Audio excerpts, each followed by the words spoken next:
Buenas tardes, bienvenidos al Instituto Cervantes. Pues una tarde más con un encuentro muy especial, precisamente en la colaboración que el Instituto Cervantes tiene con el Centro Dramático Nacional de España y la Magna Kammerspiele de Múnich. Hoy vamos a hablar de teatro y vamos a hablar de teatro con dos jóvenes talentos, con Thalia Schöller y Adrián Perea. Los dos son, como he dicho, jóvenes, representan a una generación de nuevos escritores que están llenando pues, la escena alemana y española en este caso, y que los hemos traído aquí con motivo de una residencia artística que está llevando uno de ellos, Adrián Perea, en España, de la mano del Centro Dramático Nacional, y que le ha traído hasta aquí, hasta Múnich, y por eso hoy los tenemos aquí. Así que vamos a empezar sin más dilación y vamos a darles la palabra a ellos para que se presenten, nos digan quiénes son y por qué decidieron hacerse escritores de teatro. Así que, Thalia, cuando quieras. Bienvenida. Ich heiße Thalia Schöller. Ich bin seit ein paar Tagen 19 und arbeite seit 2019 am Theater. Also es sind jetzt ungefähr 4 Jahre. Ich habe schon in allen möglichen Positionen am Theater gearbeitet und schreibe auch schon länger dafür und darüber. Und die erste Sache, die aber so wirklich veröffentlicht wurde, war jetzt erst am Anfang dieses Jahres und die zweite kommt jetzt im Sommer. Genau, ansonsten bin ich auch als Schauspielerin, Performerin und dann eben auch Regisseurin tätig in München. Adrián, tu turno. Pues yo en realidad soy dramaturgo por una historia muy concreta, que es cuando yo iba al colegio, el grupo amateur de mi colegio representaba obras que estaban compuestas por padres, alumnos y profesores, y ese año hacían el libro de la selva. Y entonces yo le dije a mi madre, hay que comprar entradas para esto, tal, y mi madre lo dejó para el último momento, y cuando quisimos comprar entradas ya estaba agotado. Entonces ya ahí recuerdo que me enfadé muchísimo y dije, el año que viene no nos la vamos a perder. Y entonces lo que hice fue apuntarme al grupo de teatro y a partir de ahí fui descubriendo, ¿no?, poco a poco lo que era esto, y recuerdo esas experiencias súper bonitas, y eso fue lo que me llevó a primero hacer bachillerato de artes escénicas en Madrid, en el Instituto Lope de Vega. Y ahí primero quería ser actor, pero luego me di cuenta de que lo que realmente quería era escribir las obras. Y entré a la RESAT con 17 años también a estudiar dramaturgia, y luego al acabar también hice un máster de guión, y bueno, en estos años he estrenado también distintas obras en el circuito teatral de Madrid, y nada, y ahora estoy muy contento de estar aquí, la verdad. O sea que los dos realmente habéis tenido clara la vocación muy desde el comienzo. Lo que estaba pensando, sobre todo escuchando a Adrián, era que casi el teatro había surgido por una decepción con la novela, y en este caso sería el libro de la selva. Pero casi os preguntaría, bueno, realmente, efectivamente tenéis claro que siempre ha sido el teatro, pero ¿ha llamado a la puerta de vuestra creatividad alguna vez otro tipo de género que pueda ser la poesía mismamente o la novela o el cuento, o ha sido solamente un amor de un solo género?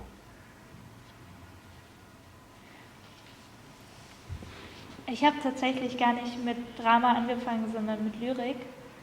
Und ich habe eine Zeit lang dann intensiver Dramen angefangen zu lesen, vor allem moderne Dramen. Und erst als ich das gemacht habe, habe ich gemerkt, dass ich dazu eine Verbindung herstellen kann, auch im Schreiben, weil ich, als ich mit den klassischen deutschen alten Meistern angefangen habe, nie dachte, dass das irgendwas mit mir zu tun hat. Also ich kann das bewundern, aber ich sehe überhaupt keine Verbindung zu irgendeiner Form von Können, die ich auch nur erlernen könnte. Und eine Person an den Kammerspielen, die ich sehr bewundere, Mehdi Moradpour, schreibt wunderschöne Theaterstücke, die lyrische Elemente mit Drama verbinden. Und als ich das zum ersten Mal gelesen habe, habe ich auch für mich einen Weg dahin gesehen und plötzlich so eine sehr große Faszination darin empfunden, das selbst zu schreiben. Pues en mi caso yo de momento solo ha sido el teatro y el guión de cine y televisión por este máster que hice después, pero yo novela nunca, porque siempre le he tenido como mucho respeto. De aquí a un tiempo es cuando he empezado a descubrir qué tipo de novela me gusta, sobre todo el relato. Ahora leo muchos libros de relatos y sí que en un futuro me gustaría, pero todavía es como soy muy admirador de la novela y como lector la admiro mucho y por tanto la respeto y por eso no quiero escribir nada de novela de momento, pero sí que me gustaría porque creo que también como dramaturgos las historias que se nos ocurren a veces vienen con su propio formato y a veces hay una historia que se te ocurre que es muy teatral y es para teatro y hay otras que dices, no, esto tiene que ser una novela o esto tiene que ser una poesía incluso o una película o lo que sea. Entonces no me cierro y ojalá algún día ocurra, pero de momento solo teatro, sí. Así que si el teatro es tan especial, ¿para qué tipo de historias el teatro es el género perfecto? Hay un tema, hay un ámbito en el que claramente las historias llaman a una forma teatral más que a una película o una novela. ¿Esto lo habéis notado en algunos temas que hayáis tocado? ¿Algunas historias que os hayan venido a la cabeza y que estén pidiendo esa forma dramática? Claro, en mi caso, como he dicho antes, a veces vienen con ese género, pero realmente lo bueno del teatro es que se puede contar cualquier historia con cualquier medio, porque el pacto que se hace en el teatro con el espectador sobre la imaginación y que lo que va a ocurrir aquí es mentira, pero todos vamos a creer que este micrófono es un barco y vamos a subirnos a él y vamos a navegar por todo el mundo, eso el cine no lo consigue. Y la magia del teatro que no tiene la novela es que hay una reunión, la gente se reúne en un sitio para creer todo es una mentira y estar ahí un rato, entonces eso es muy bonito. Y creo que cualquier tipo de historia se puede contar realmente en teatro, pero creo que aquellas donde la palabra es clave, en el teatro de texto, porque luego hay muchos tipos de teatro, pero en el teatro de texto creo que en España ahora se ha estrenado hace poco la nueva obra de Juan Mayorga, que es El Golem, y El Golem habla de la importancia que tienen las palabras que usamos, ¿no? y cómo las palabras con las que nos referimos al otro transforman a uno y a otro y que esto del lenguaje es una especie de magia, ¿no? Y creo que esa historia se podría contar, obviamente, en novela, en cine, donde sea, pero en teatro tiene una magia que los otros géneros no tienen por esta cosa de el uso y la importancia que se le da en esa historia a la palabra. Ja, ich glaube, für mich ist es auch ein besonderer, also ich mag das sehr gerne im Schreibprozess für Theater, dass man sich das Publikum so aktiv vorstellt. Also ich mache das zumindest. Ich glaube, das ist vielleicht nicht allgemeingültig, aber mir ist es so wichtig, sich vorzustellen, wer das in welchem Zustand eben nicht liest, sondern erzählt bekommt mit aktiver Stimme und mit was für Stimmen. Also ich glaube, das macht das sehr besonders, dass man sich dass man nicht komplett alleine für die Stimmung verantwortlich ist, sondern weiß, wenn das jemand laut liest, dann macht das eine sehr besondere Sache mit dem Text, die ich nicht durch irgendwelche Nebensätze selber mit einflechten muss, zum Beispiel. Das mag ich sehr gern. Claro, porque además ese sentido de reunión al que te referías también, Adrián, prácticamente en la historia del teatro lo veíamos quizá en una de las épocas doradas, que claramente fue la civilización fundacional, los griegos, donde el teatro era un lugar donde se iba a hablar de la polis y además se hacía en comunión, es decir, que iban los vecinos y la mejor forma de solucionar y reflexionar sobre los problemas de la ciudad era precisamente el teatro, ¿no? Y verlo y reconocerlo encima de un escenario en ese pacto que decía Adrián de esa mentira que en realidad es verdadera porque está hablando de nosotros. Así que era algo central en la vida, en la arquitectura, porque los teatros curiosamente era algo que estaba en el centro de las ciudades como uno de los faros. Así que la pregunta para mí está clara. ¿Cómo creéis que es el papel del teatro hoy y cuál debería ser? ¿Deberíamos volver a aquello o estamos en un momento en el que estamos redefiniendo constantemente para qué vamos al teatro, ¿no? Sí, yo esto me lo pregunto mucho, lo de ¿para qué voy al teatro? Y en mi posición, claro, diferencio la del espectador, que a veces es difícil diferenciar. Yo espectador y yo dramaturgo yendo al teatro. Mi yo dramaturgo va al teatro para ver el trabajo de otros compañeros y compañeras y que puedan inspirar el mío propio. Y cuando eso ocurre es maravilloso y es magnífico. Y como espectador, claro, es compleja la pregunta, pero creo que para mí no se ha desvinculado de esta reflexión que has hecho tú, ¿no? Del encuentro de los vecinos para hablar de los problemas de la polis. Creo que sigue existiendo y creo que esa es la función fundamental del teatro y que seguirá así y que nunca pasará de moda, ¿no? O dejará de funcionar. Ahora el cine está viviendo una situación complicada porque la gente después de la pandemia ha bajado muchísimo, por lo menos en España, la ida de los espectadores al teatro porque han encontrado que en su casa se sienten más cómodos. Sin embargo, yo sigo yendo al cine porque el cine también es una experiencia como de una pantalla grande con otras personas y demás.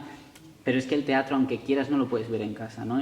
Durante la pandemia ha habido como muchas propuestas de streaming y demás, pero esa cosa siempre va a tener que ser ahí, siempre vas a tener que desplazar un sitio, compartir espacio con otras personas y creer en esa mentira para hablar de los problemas que pasan ahí fuera, ¿no? Y creo que eso es como la esencia y creo que ese es el camino también a seguir. Ich finde es gerade spannend bei einer Kunstform, die es so lang gibt wie Theater, was sich verändert und was quasi immer noch bleibt. Und ich glaube, vieles aus der Antike hat sich auch stark verändert. Also ich glaube, dass Theater sich auch tatsächlich auf dem Weg so oft wieder neu erfunden hat, dass es langsam und scheinbar organisch in was anderes übergemorpht ist.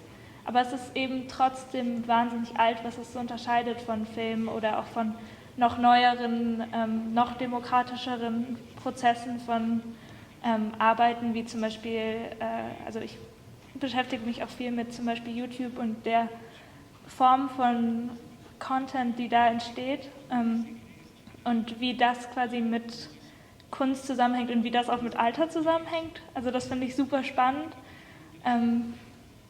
Und genau, ich glaube aber, dass Theater gerade auch in der Pandemie sich ganz oft gefragt hat, was Theater denn besonders macht, was es abhebt und was es quasi was bestehen kann in einer Pandemiesituation zum Beispiel. Und ich glaube, in der Pandemie wurde sich darauf geeinigt, dass es der Live-Aspekt ist und dass eben aufgezeichnete Sachen dann in eine andere Richtung gehen und aber Live-Sachen, die online stattfinden, trotzdem noch als Theater klassifiziert werden können.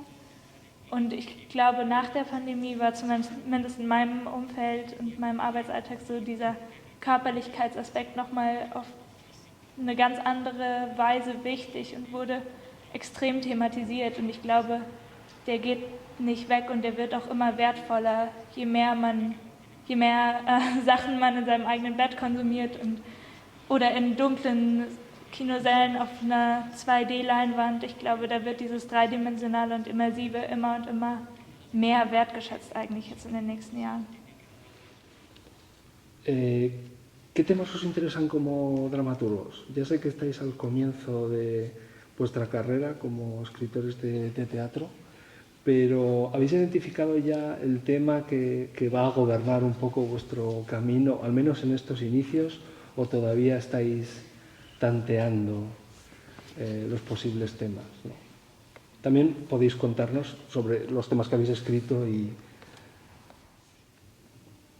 Ich weiß gar nicht, ob ich das so allgemein beantworten kann, weil es bei mir bisher immer einzelne Themen gab, mit denen ich dann auch auf eine Weise fertig war, als ich darüber geschrieben hatte. Aber eine Sache, die sich schon durchzieht, ist eine Form von Feminismus, die sehr mit sexuellen Gewalterfahrungen verknüpft ist. Ich merke, dass das irgendwie immer wieder eine Rolle spielt, auch wenn vielleicht muss ich auch einfach eine große Sache dazu machen und dann habe ich das auch für mich abgehakt, aber ich merke, dass das sich gerade immer wieder einschleicht in Sachen. Und gerade auch Themen zu Medizin kommen auch gerade sehr oft auf. Und darüber schreibe ich jetzt auch was im Sommer. Mal schauen, ob es danach weiter was bleibt, was mich so intensiv beschäftigt.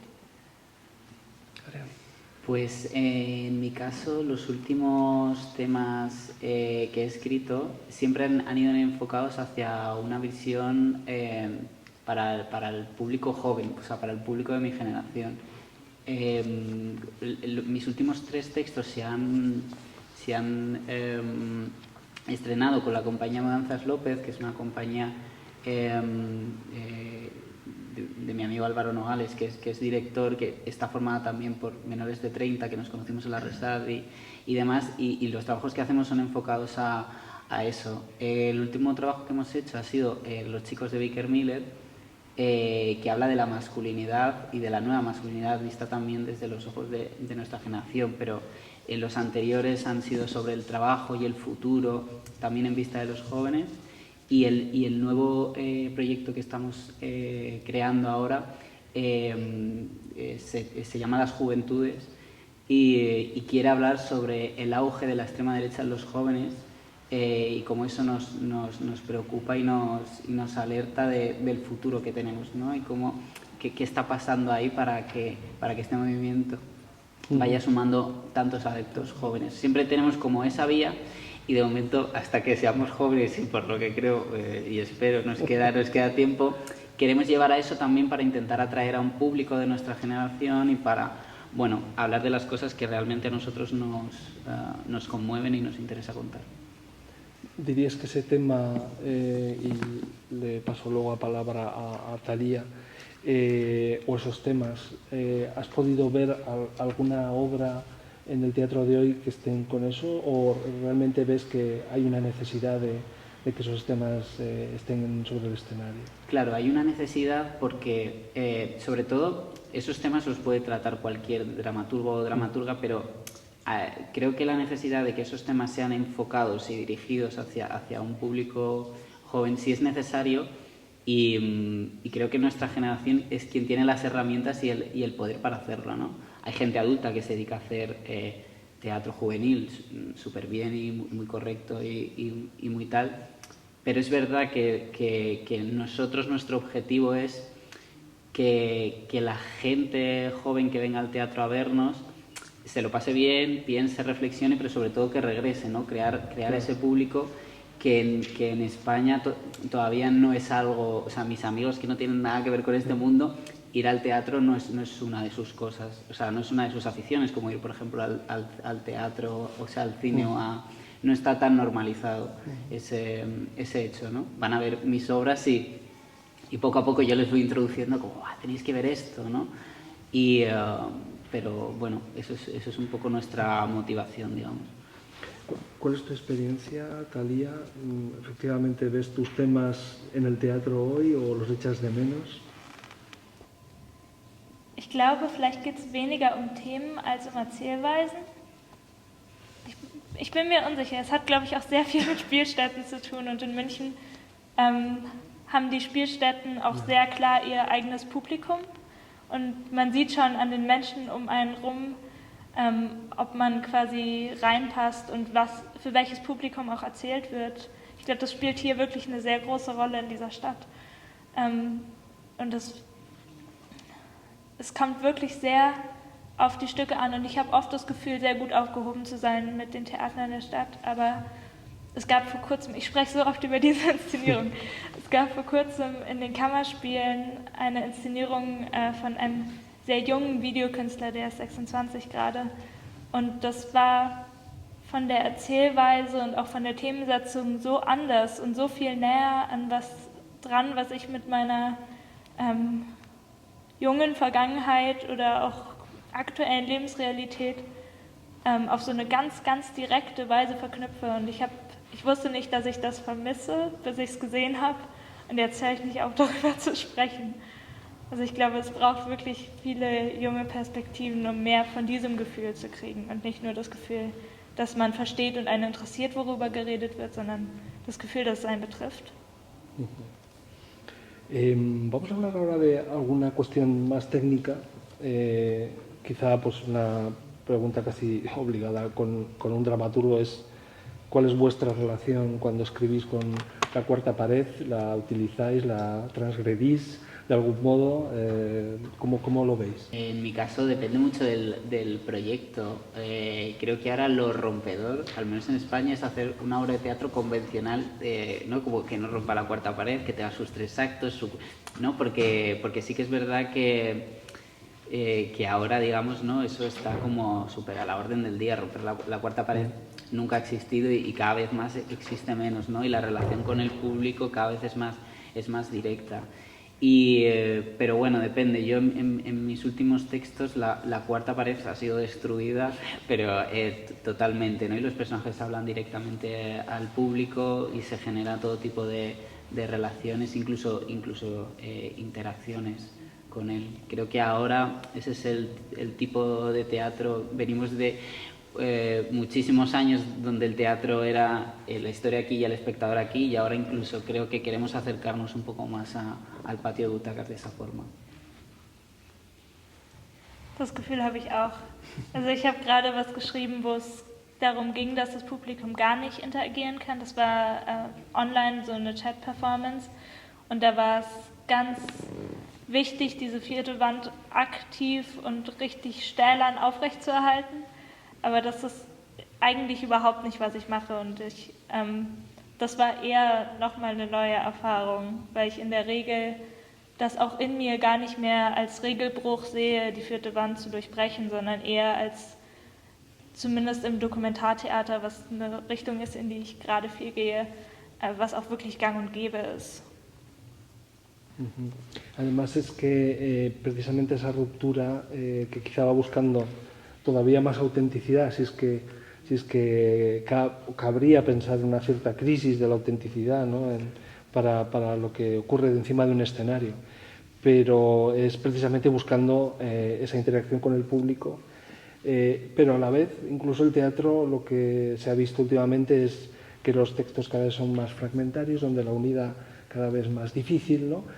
Es como si invitando al lector casi hubieras introducido algo que distorsiona su comprensión, ¿no? ¿Veis que esto puede ser un problema a la hora de precisamente romper esa pared, ir al encuentro del espectador, o estáis viendo que incluso también esa fragmentariedad del texto que ocurre mucho en el teatro de hoy no es precisamente un problema para el espectador contemporáneo? Yo creo que no lo es, que no es un problema porque, como he dicho antes, venimos de... O sea, ha habido mucho más tiempo en la historia del teatro donde la cuarta pared era una cosa sagradísima, ¿no? Y además la historia del teatro, ¿no? Todos los dramaturgos anteriores a nosotros, la gran mayoría se tomaban como muy en serio, ¿no? La cuarta pared, los 3 actos, el público aquí y aquí. Y ahora eso no se ha desgastado todavía y creo que le queda mucho tiempo porque creo que todavía nos quedan por descubrir muchas formas con las que el público pueda interactuar cada vez más con lo que hay en escena y hay propuestas de todo tipo. Yo he visto obras de teatro donde el escenario era el patio de butacas y había gente sentada en el patio, en el escenario, a 4 bandas. Creo que estamos ahí en ese momento de descubrir cómo podemos llegar al público y creo que eso es súper beneficioso para tanto dramaturgos como espectadores. Ich glaube auch, dass man das Publikum nicht auffangen muss, weil ich glaube, dass die Form, wie man aufnimmt, wenn man ins Theater geht, das von selbst macht. Also ich bin zumindest jemand, und ich glaube, das ist auch so in der Natur des Menschen, oh Gott, dass man wahnsinnig verzweifelt nach Geschichten sucht und danach sucht, Dinge zu verstehen. Das heißt, solange man irgendwie als Produktionsteam genug Anreize schafft und genug Verknüpfungen, passiert da so viel in den Köpfen der Zuschauer und da entsteht eine einigermaßen kohärente Geschichte, ohne dass man sie erzählen muss. junto a la fragmentariedad, quería preguntaros por el contacto con otras disciplinas del arte. En este caso, pues obviamente la música en directo, que también está inundando hoy también las propuestas, pero también la danza, bueno, la arquitectura, incluso el diseño, ¿no? de vestuario, ¿no? Como un elemento que ha dejado de ser estrictamente accesorio para incluso también ser protagonista, ¿no? en muchas puestas en escena, ¿no? Vosotros cuando escribís pensáis precisamente en que vais a necesitar esa música en directo, esa otra disciplina artística, como puede ser incluso también alguien que pinte o que haga algún tipo de muestra artística en directo, o eso, por ejemplo, es algo que más bien dejáis al albur de quizá un futuro director o un futuro equipo que luego pues interprete libremente sobre vuestros textos que pueden añadir.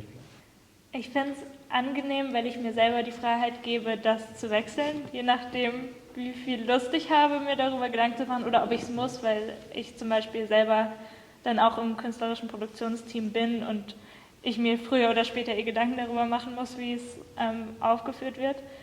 Aber also manchmal wird es für mich einfach wichtig, weil ich mir Sachen szenisch vorstelle, bewusst, weil ich daran gerade Spaß habe oder es mir hilft beim Schreiben, und dann schreibe ich auch bestimmte Songs in den Text mit ein und spiele irgendwie mit den Worten, die in dem Song vielleicht vorkommen. Und manchmal, wenn ich nicht darüber nachdenken will, lasse ich es auch einfach und habe aber dann auch die Möglichkeit, also damit gibt man ja anderen Menschen Freiheit, quasi mit dem eigenen Text rumzuspielen und alles Mögliche zu machen, und das finde ich auch super schön.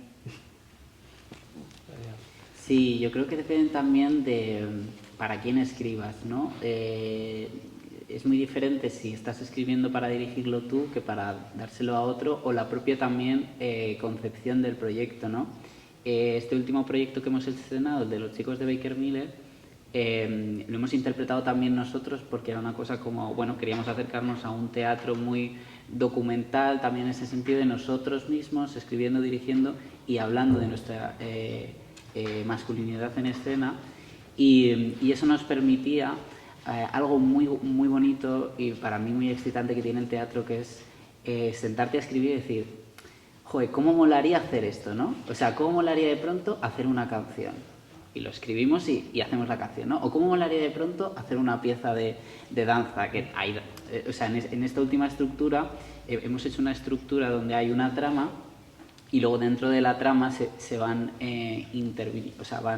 introduciendo distintos sketches de distinta índole, y estos sketches son los que nos permite eso, de pronto pues una canción o una pieza de danza o cualquier cosa, ¿no? Y creo que para mí lo bueno y también lo motivador que tiene el teatro es eso, que es un arte en el que puede dar cabida a muchas otras artes, y la música es fundamental. O sea, yo para inspirarme y para crear una historia genero una playlist y es la que escucho todo el rato porque es la música que me inspira esa, y yo no concebiría mi escritura sin la música, y luego poder devolverle eso y llevar parte de esas músicas a escena, me parece que solo el teatro consigue eso. Una cuestión añadida a la multidisciplinariedad es precisamente esta necesidad también que luego tiene ya el propio teatro, es decir, la casa que acoge vuestra obra, en explicar lo que estáis haciendo en escena, ¿no? Es decir, esa labor que en algunos teatros también se llama dramatúrgica, puesto que es casi una extensión propia del escenario, y que pues en el programa y ahora que has hablado de las playlists, de los podcasts, de toda la tecnología que tenemos en nuestras manos, es factible para el teatro incluso poder explicar todavía mejor, incluso antes de que la gente llegue al teatro, lo que estáis haciendo sobre él. ¿Esto también lo pensáis a la hora quizá es demasiado rizar el rizo, lo sé, pero cambia la tecnología, como este caso, la playlist, el podcast, estas ideas que dramatúrgicamente el teatro puede llegar a pensar cuando tiene vuestra obra en las manos. Si en algún momento pensáis que eso incluso lo podéis ya hasta poner en la propia obra, de que esto puede ser algo que pueda trascender el hecho mismo de la obra que se está viendo en directo y que se puede hacer vía un programa, un entregable, una fotografía, una camiseta. Lo digo porque además las últimas veces que fui al teatro casi siempre había un gimmick que me entregaban al entrar, con el que yo debía hacer algo, ¿no? O ponérmelo, o dárselo a alguien, o si el actor se aproximaba, pegárselo en la solapa, no sé, alguna cosa. No sé si esto también entra también, o en vuestro caso, hasta incluso es una idea que eso se está ocurriendo ahora, ¿no? Yo creo que la tecnología da muchas posibilidades al teatro y realmente hay cosas que ahora se pueden hacer increíbles y también hay proyectos muy guays que se basan en la tecnología, pero creo que depende mucho de eso, de cualquier proyecto y de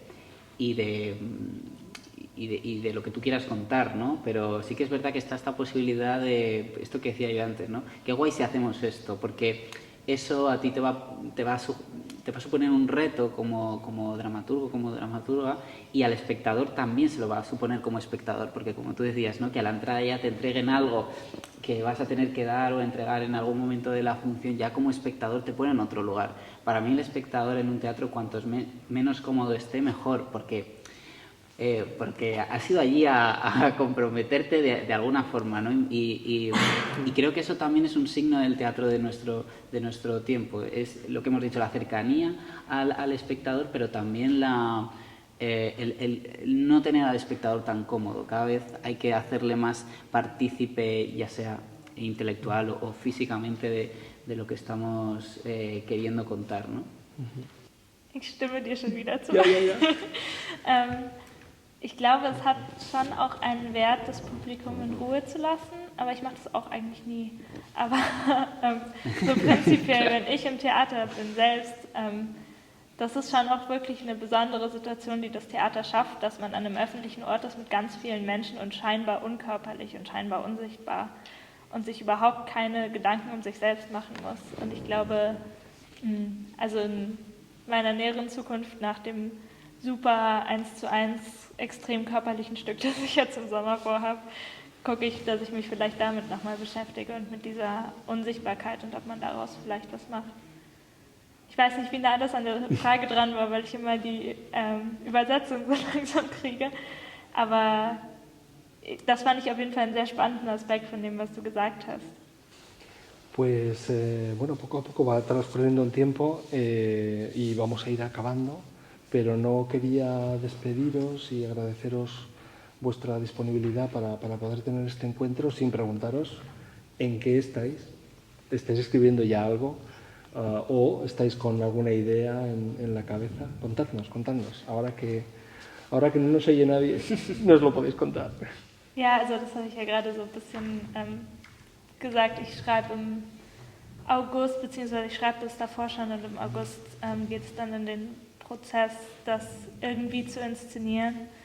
Ein sehr, sehr, sehr dokumentarisches Stück über Medizin und Medizinethik und gerade also ein besonderer Fokus ist so diese Inszenierung von Sicherheit und Emotionslosigkeit und Faktengebundenheit, eben in medizinischen Kontexten und was das eben mit Inszenierung und Schauspiel zu tun hat. Das ist das, was bei mir als nächstes kommt. Sehr schön.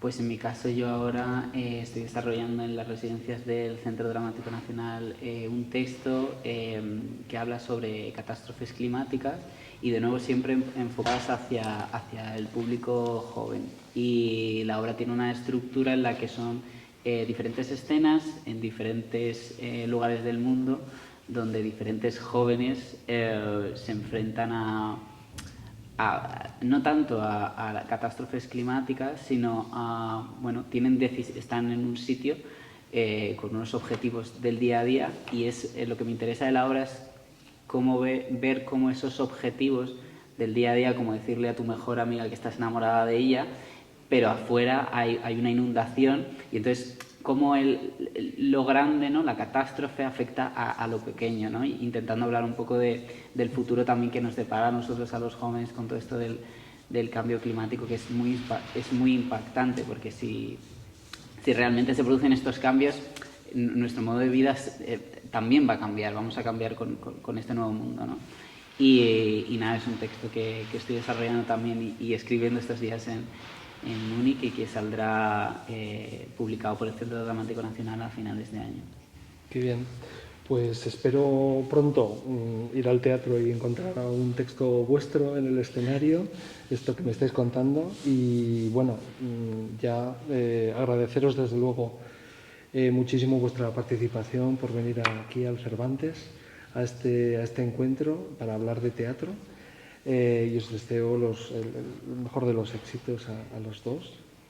Y antes de despedir, simplemente mencionar a Adolfo Carrasco, nuestro traductor, muchísimas gracias, y a Lister Lares, que está en la técnica, y a todos vosotros que próximamente tendremos una nueva actividad. Así que nada, sin más. Gracias, Talía. Gracias, Adrián. Gracias mucha a suerte. vosotros. Y nos vemos pronto. Gracias.